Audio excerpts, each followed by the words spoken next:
How's Biospirit different than folk consciousness? Well, I don't know what folk consciousness is.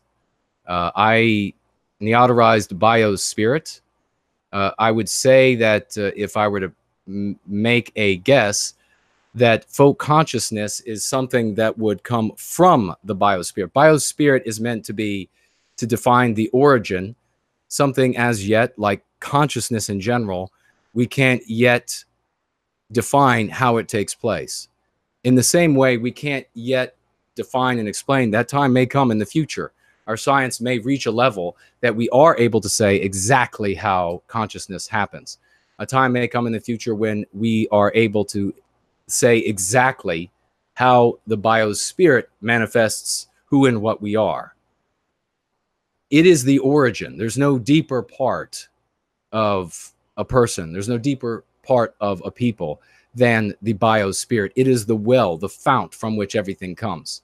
A folk consciousness sounds to me like it is something that we share in that when we have the same Biospirit, we have a same folk consciousness, or we have a same consciousness, the same liking. This is something that's really sophisticated and deserves its own show, but I'm going to get started in here 1 second. I'll just say this. Very often people talk about there being something sort of in the ether that we tap into. Some very bright people have talked about this in the past. Something that we're able to reach out into, and it's there, it's always there, and we pull it down from somewhere like it's cloud networking or something like this. I believe this is erroneous because, and I know how it's erroneous. The reason why people think that there's something that we are like, how might I say, the grapes on the vine, that there is a vine that we then tap into. The reason why people say that is because the programming of who and what you are as a person encoded in your Biospirit creates the same Biospirit in each of us. As it creates the same Biospirit in each of us, that is the same story recreated. It's like printing a book anew. You then see the same things. You can then tap into the same things. It's not because there's a vine outside of you that you're tapping into, another universe or a parallel consciousness or an eternal consciousness. It is because that eternal consciousness is you. It is me. It is the children you produce. But it's only eternal if we are eternal. It doesn't exist if we don't exist. You can find the same stories that have been written in our people's past, not in you. You can find the same stories that are written in our people's past in you, not because there's a vine somewhere outside of us that you tap into, but because that same story was in the authors of our past and inside of you. That is why you find the same story. It's a very sophisticated topic. It's a spiritual topic. It doesn't take anything away from the spirituality or the magic of it to say that it isn't a vine outside of us. It isn't another universe. It isn't a omniscient consciousness. It doesn't take anything magic away from that. In fact, it's more beautiful and more magic to realize that that eternal is in you. That eternal is in me. That is far more magic than fantasizing that you're tapping into something otherworldly, at least to my mind. And how would you substantiate the concept of the Biospirit in scientific terms? I told a biology guy I know about it, and he said that it was all a bunch of poetic pseudoscience and that there was zero data in the study of instincts to possibly back it up. Zero data in the study of instincts. I would submit to you that if this person, supposedly a biologist, a biology guy, I'm not sure what that means. A biology guy, does that mean he was good at biology in high school? I'm not sure exactly what that means, Hugh.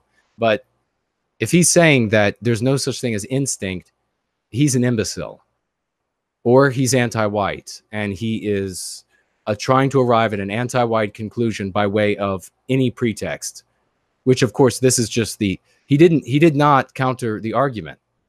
He did not counter the argument of a biospirit, which is, of course, you want to know the evidence? You see it everywhere in the world. Where have white people gone and created Asian civilization? Ask that to the guy who got B's at biology in high school, or whatever his specialty is. Ask him that.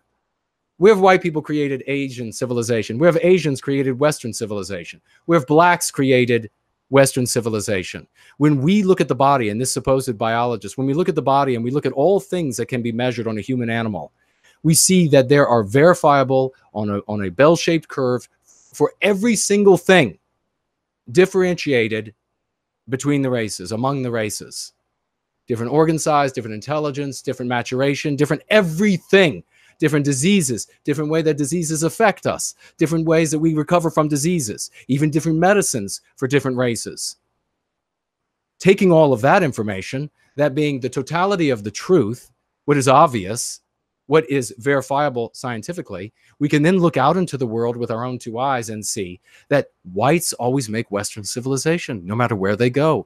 Asians make Asian civilization, no matter where they go. We can see where the non-white groups, where they enclave and they gain numerical courage, lo and behold, they begin to recreate the communities they came from. Every single time. Is every single time not enough evidence? So clearly, just like every other animal on planet Earth that has instincts that are differentiated amongst the different types of animals, there are different types of jackals that, looking at them, you cannot tell the difference, and they have different instincts. There are different types of foxes that you can look at and almost see no difference. They can reproduce, and yet they have different instincts. How about dog breeds? Do you think there's any difference between a poodle, maybe a teacup poodle in instinct, versus a Rottweiler? Or do you have the exact same instinct? That's all just environment. No, animals have instincts. You are in an animal body, whether you have a soul or not.